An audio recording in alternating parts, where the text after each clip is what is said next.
Hey yo guys, what's up and welcome back to Toe Tags and Metal Reviews, and today we're getting our final review of Twilight of the Thunder God by Amon Amarth.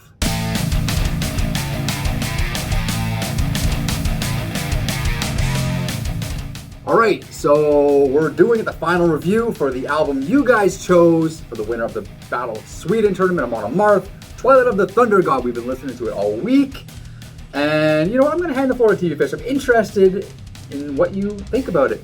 Well, I mean, I'm also interested in what you have to say, but I'll take the floor here and say that overall, it's a good album. I'll say that off the bat. It's good. But throughout listening to it this week, I kind of started to notice something about this band. I kind of started to notice, like, perhaps a weakness that this band has. Now, we talked about last week the fact that one of this band's major strengths is the riffing. That's the strongest one, in fact. It's the thing that really jumps out at you about this band the most. But what if you listen to an Amon Amarth album and the riffs just aren't really doing it that much? What do you have? Because I feel like that's kind of what started to happen to me listening to this album throughout the week. Because at first, early week, I was really liking it a lot. I'm like, yeah, this is solid. Like, I'm digging it, digging the songs. I specifically really loved Guardians of Asgard. That was like my favorite track, and I would say probably still is at this point. But I feel like that song does two things really well. One, the riff, obviously. Yeah. That's what it is. It's the main riff for me that does it, the one that you hear in the chorus, when he says Guardians of Asgard. I love that part. It's awesome. And I also love that it does slow the pace down and creates a little bit of contour, which I feel like is a little bit of a weakness of this album. I felt that this album, it kind of started at one place and kind of wavered a little bit and kind of ended, I guess, in a little bit of a different way. I will admit that Embrace the Endless Ocean is really good as a closing track. You can feel that it is a bit more of an emotional epic, and I feel like that is conveyed well with this record. So they achieved their goal there of having this big emotional epic ending for the album. So good for that. I just kind of felt like the entire journey didn't feel like much of peaks and valleys. It kind of felt like bumps going through. I think a very simple way to put that is that maybe it's just too consistent. Maybe there's just too much kind of focus on one specific kind of sound and vibe. But when it comes to the riffing, like, that's kind of the fundamentals for melodic death metal. Is like all the melodic death metal bands are kind of just heavy into the riffs, and that's what kind of makes the music how it is. Guardians of Asgard, I agree, is probably the best song on the album. There's things about that song, though, that it's not that I don't like them, but there's like the riff, like the riff during the beginning of the song, it's like kind of meaner. And then it has this more up, like a lighter kind sound, of lighter sound. Yeah. The contrast there throws me off a little bit sometimes. Like, I've heard the song a million times; it's not new to me. But even still, I'm listening to it, going, "That's a weird kind of balance there that they're playing with." They do it okay, but I wish it kind of stuck with the mean tone through the whole song. I think it would have been a lot more effective. Well, let's talk about the vocals, because we touched on vocals last week a little bit. Either it was in our video or we talked about it a little bit afterwards, but it's one criticism that I've heard about this band is that Johann's voice is very plain, very just one-dimensional. I don't feel that way. I feel like he's got some range. I feel like he's got a little bit of diversity. It's not a lot, but it's there. And I'm wondering what you think about it after listening to it for a week. Well, I will say that his voice really fits the character of this band very, very well. When we're talking about Vikings, when we're talking about Norse mythology, the voice that is attached to this band and that image works perfectly. Yeah. Like, it is the voice you kind of want to hear when you're hearing about this kind of stuff. I did kind of feel like it didn't really feel like anything extraordinary to me. It sounded good. He's got a good growl, like, I like it, and it fits, the theming. It just wasn't a standout thing. And that comes back to what I mentioned, in the beginning there. The riff is really the main thing this band has, but if you take the crazy interesting riff away, the band kind of seems pretty standard if you think about it. It doesn't really feel like much else is really jumping out, but it's just something just strong on its own, but not exceptional. Yeah, well, I don't know. Just like, I see what you're saying. I agree. The riffing definitely makes the band. It carries the band. But the vocals, as an example, and I'm not a vocalist, so I'm going to try doing a slight impression, but I'm not a vocalist, so don't laugh at me. Laugh at me if you want. I don't care. But in a song like Guardians of Asgard, for example, there's a slight thing that he does with his voice quite often. I'll give an example. Where his growl might sound the same, but he changes the shape of his mouth to give a different sound. And if you're not paying attention, if you're not really trying to notice, you probably won't notice it.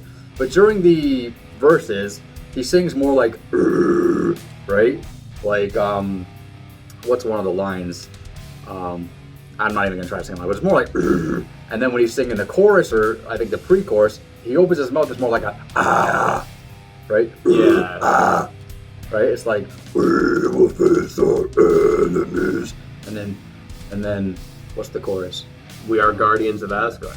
Guardians of Asgard. Yeah, you know what? I can see that. So there's a pitch difference or a tonal difference in there, and it's just the way he's shaping his mouth. And he's doing it on purpose. He could easily go, Guardians. Right? But he's going, Guardians. The only issue there is that it's a really subtle thing, so it can be hard to notice. I didn't really notice that much, but now that you bring it up, I'm starting to think, you know what, yeah, it was in there. And this is why I'm bringing up the vocals, because these are things that, if you don't tell somebody sometimes, they go, oh, all he's doing is the same straight sound the whole time. But he's really not. His fluctuation just isn't enough. Mm-hmm. It doesn't catch people's ears enough. Like, a lot of metal bands, you got the lows, the mids, the highs. He's got, everything's kind of mid-range, and then there's lower mid, and higher mid, but they're all still mid. Yeah. Right? Nothing super low, nothing super high, but it's all kind of in that middle range, which is just maybe not enough for some people. Now, one thing I thought about when, I was listening to this album and kind of thinking, like, you know what, I feel like it's a little too consistent, is that a problem with this album or a problem with this band? So I decided to check out a few of the other albums around the time, and we've checked this band out on the channel before. Like, we've done Deceiver of the Gods and we've done Berserker, and I did listen to those two records again. And I also listened to Surtur Rising, I listened to Jom's Viking. And one thing I noticed is that Deceiver of the Gods and Jom's Viking had a lot better of a contour. Things were there were some songs that sounded very specifically different. I feel like they tried more different stuff with their riffs, with the song concepts. It really felt like there was more of a flow that really changed throughout those two albums, and I didn't really find that on this one. So I feel like that's kind of where this one falls short compared to those two, which are stronger records, in my opinion. Yeah, I agree. Again, a lot of people in the comments said this was the album that got them into Amon Amarth. This is their favorite Amon Amarth album. And I can see why that is. I think this would be a good album to get somebody into the band, introduce them. But I also think that if they explored the discography, they would find, albums that are a lot better. Like I agree with you, Jom's Viking is better than this. I think Berserker is better than this. I think Surtur Rising is better than this. And Deceiver of the Gods is better than this. It's interesting that you say that this album would be a good one to get someone into the band, because remember, when we first checked this band out, it was literally an episode of Check This Out where you gave me Deceiver, so I guess now that we've checked this album out as well, I guess, would you say Deceiver is still a better way of getting... I think Deceiver is a better album. Yeah. I don't think... But this is not a bad album to get somebody into the band, is what I'm saying. It's an effective one still. It's effective still. It might be weaker than the other ones we listed, but it still does the job. Were you considering this one at the time? I was, but I think it was because I was mixing the album covers up. I think for some reason they got a similar color palette or similar look to the album cover, so I think I was mixing the covers up. But it was basically in that episode of Check This Out, it was between Deceiver of the Gods and Surtur Rising were the two that I was really trying to choose between.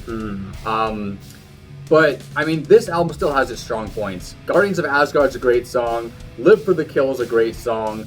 No Fear for the Setting Sun is a great song. Twilight of the Thunder God title track is a great song. The rest of the songs are good, but not memorable when it comes to Amon Amarth. Amon Amarth is one of those bands where you could put on the entire discography, just shuffle it all or whatever, and probably enjoy every bit of it, but there's certain songs that are going to stand out, right? And those are the songs you're going to add to your playlist. This album, compared to the other albums we talked about, has fewer songs like that, than those other albums. And that kind of hurts the band a lot if you think about, you know, how the better, stronger records are the ones that have more longevity. This album didn't really have that, especially just because the riffs just weren't gripping us enough, I guess. Yeah, and it might not even just be the riffs. It might be the structure of the songs or the tone or something like. Yeah. There's even things like in Yom Viking, there's a song where they have a female vocalist in one of the songs, right? Just throw something in there that's a little different. They like stuff like that. Thing, right? Yeah, the features as well. I mean, I will admit, you know, looking at the track listing again, No Fear for the Setting Sun and Tattered Banners and Bloody Flags, those are both pretty good as well. When I had the album on, I'd hear something cool, I'd be like, oh, what one's that? Oh, it's that one again. And those two songs I would find that would happen frequently with. So I guess there is more than what I mentioned earlier that, you know, kind of stands out a bit. All right, so we're going to rate it. I'll go first. I'm going to give Twilight of the Thunder God a 7.5. I regret to say that it's not a toe tag album for me, but it just lacks the memorability. It lacks that spark that we're always looking for toe tag albums. But I mean, it's still solid. I'm not bored of it. I still think it's a fine album.